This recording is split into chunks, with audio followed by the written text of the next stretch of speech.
हमारे साथ ओम सिंह जी मौजूद हैं। ओम सिंह जी, ये बात हो रही है कि किसान, गोपाल कृष्ण जी या सरकार ये आरोप लगा रही है कि ये राजनीतिक रूप से प्रेरित है, यहाँ पर राजनीतिक दल एक्टिव हैं या वो किसान हैं जो लाभार्थी हैं।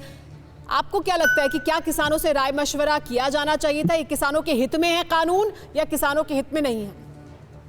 देखो सुमेरा जी, किसानों से सलाह मशविरा नहीं किए बगैर बनाया, इससे हम एग्री नहीं होंगे।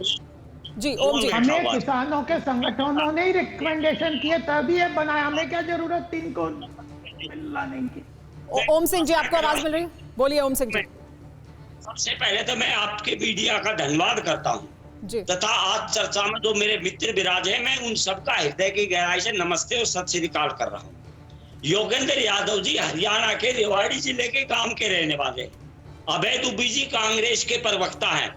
मैं योगेंद्र यादव जी से पूछ रहा था, 15 नवंबर को हमने मेरी जाटौली गांव की मंडी में किसानों की बाजरे की खरीद के लिए धरना लगाया था। योगेंद्र जी गए थे।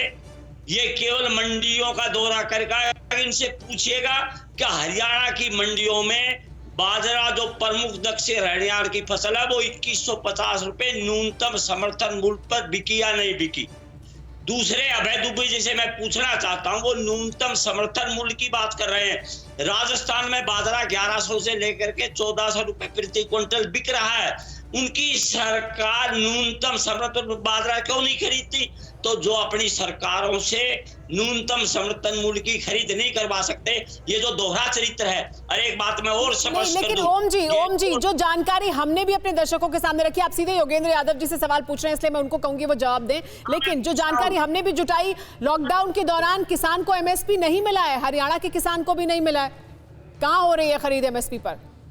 किसान को मिला है बिल्कुल, और गत वर्ष की अपेक्षा धान और बाजरा अधिक मात्रा में बिका। आप रिकॉर्ड ले लीजिए, योगेंद्र जी बड़े रिकॉर्डों की बात करते हैं, उनसे बात करिएगा। जी योगेंद्र यादव जी, सीधे आपको चुनौती दे रहे हैं कि आप सिर्फ मंडियों में घूम कर आ गए, यानी सिर्फ मंडी के लोग ही हैं जो इस आंदोलन को आगे बढ़ा रहे हैं क्योंकि उनको सबसे ज्यादा खतरा है इससे।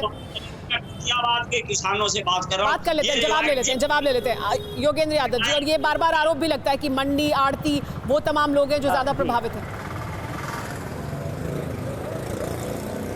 एक बार दोहरा दीजिए क्योंकि उनकी आवाज फट रही थी, मैं पूरा सुन नहीं पाया। ओम सिंह जी का कहना था कि आप हरियाणा दौरे पर गए, आप जगह जगह गए, लेकिन उनका ये आरोप है कि आप सिर्फ मंडियों तक जाकर दौरा कर वापस आ गए। और ये आरोप भी बार बार लगता है। इसके साथ मेरा सवाल भी कि मंडियों पे या आड़तियों पर ये आरोप लगता है कि वो ज्यादातर हैं इसमें अगवा क्योंकि उनको ज्यादा नुकसान होगा। आप ही बताइए, खरीदारी का सीजन है, मैं मंडियों का दौरा नहीं करूंगा तो क्या करूंगा? मैं कोई रेस्टोरेंट का दौरा करूंगा क्या? जब खेत में फसल कट चुकी है तो मैं खेत का दौरा करूंगा क्या? पता नहीं, मैं तो समझ नहीं पा रहा। और इसका मतलब क्या है सारी बातचीत से? सिंपल बात ये है, मैं अपने साथी से पूछना चाहता हूँ, अदब से वरिष्ठ व्यक्ति है मेरे ख्याल से, मैं पूछना चाहता हूँ हुजूर, इन 3 कानूनों से इनका क्या संबंध है? इस तरह की अनर्गल बातें करने से क्या फायदा? और भारतीय किसान संघ से मैं पूछना चाहता हूँ, 5 दिन पहले तक आप इस कानूनों का विरोध कर रहे थे, आरएसएस के नजदीक होने के बावजूद 5 दिन पहले तक आपको इन कानूनों में बुराई नजर आती थी। 5 दिन पहले तक आपका संगठन कहता था कि इनको संसद में जिस तरह से पास किया गया वो गलत है। 5 दिन पहले क्या नागपुर से फोन आ गया? अचानक कैसे मन बदल गया? जरा ये बताइए देश की जनता को। मैं मंडियों में घूमता हूँ किसान के लिए, ये कोई आरोप नहीं है हुजूर, ये तो मेरे ओम सिंह जी, सीधे जवाब आप ही को देना है इस पर। अब कैसे हृदय परिवर्तन हो गया? रिश्तेदार रेवाड़ी में डॉक्टर बन के गरीब किसानों को लूट रहे हैं, सब जानते हैं ये। नहीं ओम सिंह जी, वो तो सीधे सवाल पूछ रहे हैं ना, पहले आप विरोध कर रहे थे तो अब समर्थन क्यों कर रहे हैं? बताइएगा क्या कर रहे हैं आप अपने शो में? ओम सिंह जी सीधा सवाल पूछा योगेंद्र जी ने, आप उसका जवाब दीजिए। ओम सिंह जी सीधा सवाल पूछा योगेंद्र जी ने कि पहले संघ जो, अगर टीवी 9 में इस तरह की अनर्गल बातें होनी है तो मुझे माफ कीजिएगा। देखिए, थोड़ा सा क्या आपने अपनी चैनल पे इस तरह की अनर्गल बातों के लिए बना लिया है? ओम सिंह जी मुद्दे पर रहते हैं पहले तो, और मुद्दा इस वक्त बड़ा मुद्दा है। आप तो खुद वरिष्ठ हैं, किसानों का मुद्दा है तो किसानों के मुद्दे पर ही बात करिए, आप व्यक्तिगत बात नहीं करेंगे। इस वक्त हम बड़े मुद्दे पर बात करें तो वो ज्यादा अच्छा है। आप पॉइंट्स पर बात करेंगे तो हर कोई सवाल का जवाब देगा। ओम सिंह जी सीधा सवाल जो योगेंद्र जी ने पूछा उस पर जवाब दीजिए ना। ये बताए ना, किसान संघ पहले कह रहा था कि ये कानून खराब है, तो अब उन्हें अच्छा क्यों लग रहा है? ये बता दीजिए ओम सिंह जी संक्षेप में। दोबारा जरा बोलिएगा मुझे।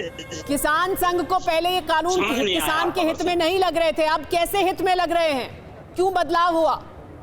नहीं, हमें इसमें आपत्तिजनक लगा था, उसका हमने सरकार को लिख के दिया। हमारी जो सबसे छोटी इकाई और मजबूत है ग्राम समिति, हमने 12,000 ग्राम समितियों से प्रस्ताव पारित करके केंद्र को भेजा है। 6 और 7 अक्टूबर को कोटा में भारतीय किसान संघ के संस्थापक दत्तोपंत जी ठेंगड़ी की जन्म शताब्दी थी। वहां भी हमने कहा है सरकार एक चौथा अध्यादेश लाए जिसमें एमएसपी को अनिवार्य किया जाए। लेकिन क्या सड़कों पर उतरना, लोगों को तंग करना और ठीक है, मतलब आपका ये कहना है कि अभी भी आपको लगता है इसमें बदलाव होना चाहिए, एमएसपी की गारंटी मिलनी चाहिए।